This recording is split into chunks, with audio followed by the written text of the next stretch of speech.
The snow was falling in thick, soundless flakes the night I heard my daughter-in-law's laughter through the window. Soft, cruel, and aimed at the man I loved. The glow from their dining room spilled across the frozen porch, and I stood there gripping the casserole dish so tightly I thought it would crack. The scent of cinnamon and pine mixed with something bitter in the air. Humiliation. If you've ever stood outside your own family's warmth, hearing your heart break from the other side of the glass, subscribe and tell me where you're watching from. Sometimes betrayal doesn't come with a shout. It comes in a whisper, wrapped in a smile. That was the night one cruel comment unearthed a secret buried for 55 years. Let me show you how it all began. It was supposed to be a warm Christmas evening, the kind where laughter spilled from every room and the smell of cinnamon filled the air. But as Tom and I walked up the front steps to our son's house, the world felt still, too still. Through the cracked living room window, I heard Heather's voice, cold, mocking. She was talking about my husband's scars. I froze. Her words cut through the winter air sharper than the wind itself. She joked about how unsettling he looked, how guests might feel uncomfortable sitting across from him at dinner. My heart sank so fast I could barely breathe. I turned toward Tom, hoping he hadn't heard, but his eyes were fixed on the snow beneath his shoes. He had. He didn't say a word. He just stood there, shoulders heavy, eyes distant. The lights from inside cast soft patterns across his face, tracing the very scars she ridiculed. I wanted to burst in, to defend him, to shield him, but something in his stillness stopped me. It wasn't pride. It was pain he'd learned to carry long ago. The laughter inside went on, muffled by glass and ignorance. The night was silent otherwise. Only the faint hum of Christmas lights and the sting of humiliation between us. I remember thinking how strange it was, how a few careless words could undo decades of quiet healing. As we stood there on the porch, I reached for his hand. It was trembling, and in that frozen silence, I realized this moment wasn't just about cruelty. Something deeper had been stirred, something buried far beneath the scars she mocked. That night, one cruel comment didn't just hurt my husband. It unearthed a secret buried for 55 years. When I first met Tom, he was already a man marked by tragedy. The fire had taken half his face, but it hadn't taken his kindness. I remember the first time I saw him smile, how the scars didn't hide it, just reshaped it. People looked at him with pity or discomfort, but I saw strength. A man who had walked through flames and still found a way to laugh. Our life together was never glamorous, but it was real. Tom worked with his hands, fixing things, helping neighbors, never complaining about pain or the stares that followed him in public. At home, he was gentle. He loved the quiet, our little garden, old records, the smell of coffee in the morning. I used to catch him humming while repairing broken chairs or tightening the fence. Every scar on his skin told a story, and every story made me love him more. When Mark was born, Tom's joy was boundless. He was terrified that his son would be embarrassed by him one day. That fear never came true, at least not from Mark. Our boy grew up proud of his father's resilience. The two of them were inseparable. Fishing trips, late-night science projects, Sunday barbecues. We built a life that, for a long time, felt unbreakable. Then Heather came into the picture. beautiful, sharp, ambitious, the kind of woman who cared deeply about appearances. I wanted to believe she loved Mark for his heart, but over time, little things told another story. She'd suggest taking family photos without Tom in the frame, saying it was for balance. She'd avoid standing too close to him in public. I told myself it was nerves, that she just didn't understand him yet. Still, I noticed Tom retreating, smiling less, speaking less at family gatherings. I told him that this Christmas would be different, that Heather would finally see the man I saw every day. I wanted so badly to believe that kindness could win her over, that love, even when scarred, could still be beautiful enough for everyone to see. Looking back now, I wish I had understood what kind of pain waited behind that front door. The air that night was sharp enough to sting, the kind of cold that bit through coats and made every breath feel heavy. Tom held a small box of gifts as we walked up the stone path to Mark's house, the windows glowing with laughter and warmth. I remember feeling hopeful again, believing this Christmas might finally heal the quiet distance that had grown in our family. Then, before we reached the door, I heard Heather's voice. Her tone was bright and cruel at the same time. She was joking about Tom, about how his face might make the neighbors uncomfortable, about how she wished he'd stay in the background when people came over. Every word landed like glass shattering. I froze in place. My body knew before my mind did that this was the moment everything would change. I turned to Tom, too. He wasn't moving. His breath had gone shallow, his grip on the gift box tightening until the paper began to crumple. He didn't look angry, just hollow. I wanted to storm in, to stop her, to protect him. But the weight of that moment held me down. I couldn't make sense of it. How someone we had welcomed into our family could say something so thoughtless, so cutting, without hesitation. The front door opened suddenly behind us, letting out a wave of warm air and perfume. Heather's parents had just arrived. Richard, her father, was tall, with the kind of face that looked like it had seen too much. He smiled politely until he saw Tom. The color drained from his face, his eyes fixed on the left side of Tom's face, the burn scars that climbed up toward his temple. His lips parted slightly as if he'd seen a ghost. For a moment, no one moved. The air between them felt charged, almost dangerous. Then he whispered something, barely audible, but it made my stomach turn. He said he knew those scars. Tom's eyes lifted, searching his face. I could feel something shifting in the air, something old, heavy, and buried. Whatever Richard recognized wasn't just the result of an accident. It was part of a past Tom had never spoken of. That night, standing at the door of our son's home, we weren't just humiliated. We were standing at the edge of a secret, waiting to break open. The silence inside the house was thick enough to feel. You could almost hear the weight of what had just happened lingering in the air. The laughter that once filled the room was gone, replaced by a stiffness no one could name. Tom and I stood near the doorway, still half frozen from the cold, while Heather's family sat around the dining table, avoiding eye contact. Richard couldn't take his eyes off Tom. It wasn't just curiosity. It was recognition clawing its way through decades of memory.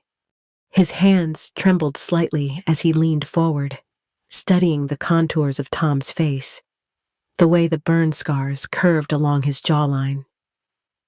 I could see the pieces falling into place behind his eyes. And then I saw the moment it hit him. His whole body went still, like he'd seen a ghost from his past. He asked Tom, carefully, if he had ever been in Philadelphia, a long time ago. Tom nodded once, slow and cautious. That's when Richard broke. He pressed his hands over his mouth and started to shake. He told us that in the summer of 1970, his office building caught fire. He'd been trapped inside, smoke everywhere, ceiling collapsing. A young man had dragged him out through a window just before the floor gave way. The rescuer disappeared before anyone could thank him. Richard said he never forgot his face, especially the left side, burned by the same flames that had almost taken his own life. For a moment, no one breathed. Even Heather went silent. Her voice caught somewhere between disbelief and shame. Her father's savior was the same man she had mocked only an hour earlier. The same scars she called unsettling were proof of courage that had saved her family before she even existed. I felt my chest tighten, not from anger this time, but from the strange, painful beauty of it all. Life has a way of circling back, revealing truths we never expect. The irony was unbearable and poetic all at once. Tom didn't gloat. He didn't say a word. He just sat there quietly, eyes lowered, humble as ever. Richard, on the other hand, couldn't look away. I think he understood, in that instant, that he had been dining with grace itself. That night, I learned that sometimes fate has a cruel, perfect symmetry.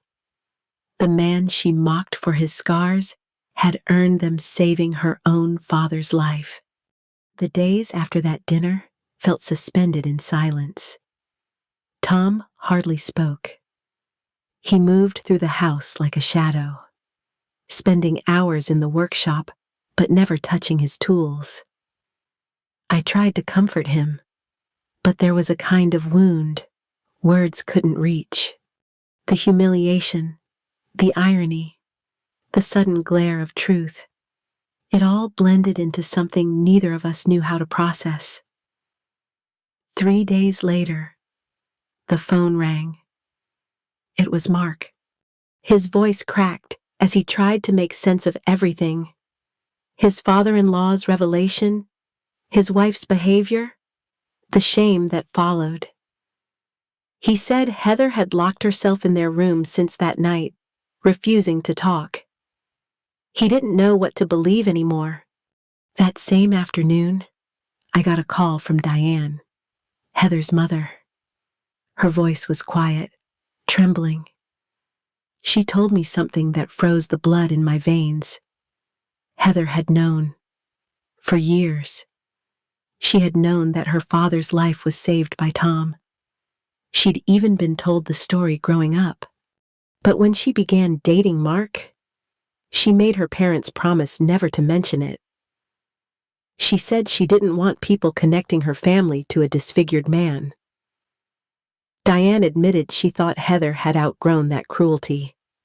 But the truth was uglier than we ever imagined. Later that night, Richard called too. He'd found an old envelope in his study, newspaper clippings from the fire, a photo of Tom from decades ago.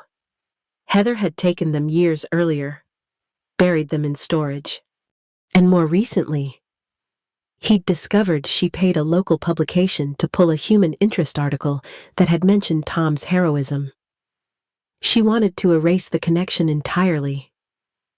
I remember sitting at the kitchen table, the phone still in my hand, staring out the window at the dark yard. The betrayal felt layered, deeper than personal insult. This wasn't just vanity. It was a willful rewriting of truth, a cruel attempt to reshape history to fit a prettier image. Tom didn't say much when I told him. He just nodded slowly, like he'd already suspected. I saw something fade in him that night. Not pride, but faith. Faith that goodness always spoke for itself. I felt something else. Not rage, not pity, just a cold, steady clarity. I realized that cruelty disguised as composure is the most dangerous kind. And Heather's desire to control appearances had finally burned down the illusion she built. The truth was out now, and the world was about to see it. It started quietly, an online post shared late at night, a few photos taken years ago, twisted into a cruel story. Heather claimed Tom had exaggerated his past, that his scars came from recklessness, not heroism. Within hours, the whispers grew into noise. People reposted, commented, judged. The story spread faster than truth could catch it. Tom didn't fight back. He never did. He just closed his laptop and said he didn't want to drag anyone into it. I could see it in his eyes.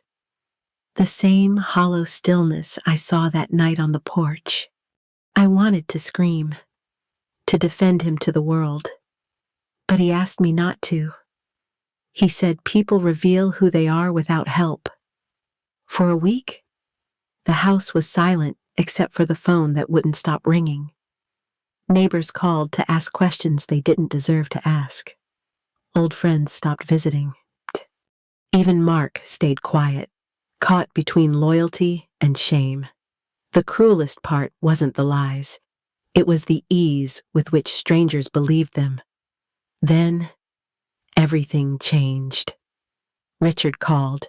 His voice was firm, stripped of hesitation. He told me he couldn't let it continue. He'd contacted a local news station and planned to speak publicly. He said it was time the truth came out. No more protecting anyone's image. 2 days later, we stood outside the old courthouse steps. Cameras everywhere. The air was cold again, just like that night. Reporters buzzed around, hungry for scandal. But when Richard stepped to the microphone, the world went still. He told them the truth. How in 1970, a stranger ran into a burning building to save his life. How that stranger was Tom Porter. How Heather, his own daughter, had tried to bury that truth for years out of embarrassment. I watched faces shift, from skepticism to shock, from judgment to shame. The story flipped in an instant. Cameras turned toward Tom, but he didn't bask in it. He just nodded slightly, as if accepting something far heavier than fame. When they asked him to speak, he hesitated, then said only that scars don't make a person broken. They prove survival. He thanked Richard for his honesty and asked everyone to show kindness before curiosity. There were tears in the crowd. Even some of the reporters lowered their cameras. In that moment, everything Heather had tried to control crumbled. Her silence became her confession. As we drove home that evening, Tom rested his hand on mine.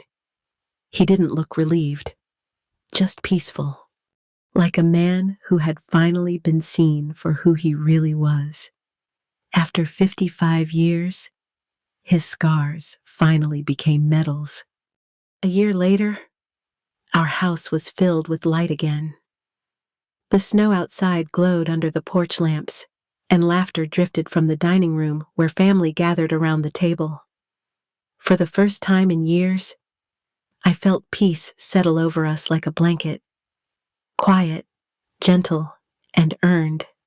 Tom sat at the head of the table, carving the roast while the kids passed around plates and napkins. His hands didn't shake anymore. There was color in his face again, and that familiar spark in his eyes. Richard and Diane sat beside him, their voices soft, their smiles genuine. They had become part of our family in a way none of us could have imagined. Mark was different too. Divorced now? Yes, but lighter. Like a man freed from a shadow he didn't realize he was living under. His children ran around the living room, their laughter echoing off the walls that had once known so much silence. When dessert came, little Ella stood on her chair, raised her glass of apple cider, and called her grandfather the bravest man in the world. Everyone laughed and clapped, and Tom just smiled, shaking his head. But I could see the tears in his eyes. That moment meant more to him than any apology or headline ever could. I looked around the room and felt something shift deep inside me. Time had softened the pain, but deepened everything else. Gratitude, humility, love. We'd walked through humiliation, judgment, and loss. But somehow, we came out with something purer. I thought about those scars, how they'd once been the reason people turned away. And now, they were the reason people leaned closer. Scars don't define weakness. They prove survival. They tell the truth no one can erase. As the candles flickered and the last bit of snow fell outside, I felt my heart settle into a calm I hadn't known in years. I realized that life doesn't hand you justice. It gives you moments to choose it for yourself. Tom had never fought to be admired. He simply lived with integrity until the world had no choice but to see it. If you've ever been judged for how you look, or carried pain that others couldn't see, remember, your scars tell your story. They're proof that you've survived something meant to break you. Have you ever faced something like this? Tell me in the comments. I read everyone.